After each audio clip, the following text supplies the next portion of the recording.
Greetings, beloved human family. This is Gilles, and I come to you today briefly to speak of Kundalini, light body, to illustrate a painting that I just completed. But before I wanted to say that yesterday I made some recommendation about the purification of the physical body. Of course, it is something that we need to do by step. If we make too big of a step, if we try to eliminate all of our problems at once, we may fail and lose the confidence in ourselves. So it's good to move little step by little steps, or move big steps if you feel comfortable. Of course, nobody has to tell you what you have to do. You have to decide that for yourself. You have to know what is acceptable for you. What is no one can tell you that. Some things are completely permissible to some souls and not to others, to some soul family and not to others. So there is certain things that may be completely okay for you but may not be okay for anyone else, or vice versa. So you have to tune in to your heart, to your soul, to your inner guidance in order to find out what is good for you, what brings you joy and what takes you away from joy. Of course, my own path, I'm pretty ascetic.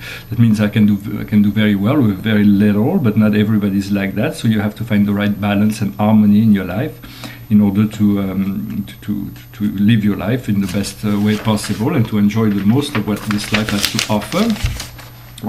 Then I wanted to talk about the Kundalini, the light body, and the tree of life. Very briefly, the Kundalini is a life force. It is an etheric seed, energy seed of sexual nature that is stored within the bottom of our spinal column.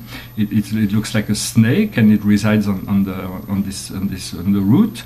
When it's be ignited, it will ignite a light body.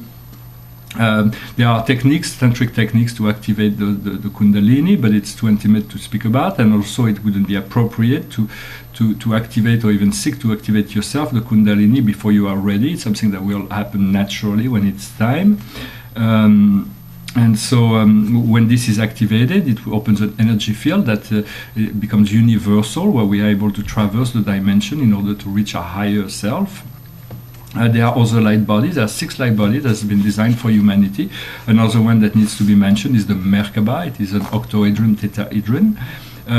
It is something that it is a very powerful light body that is both individual and collective, and it is stored within our higher heart.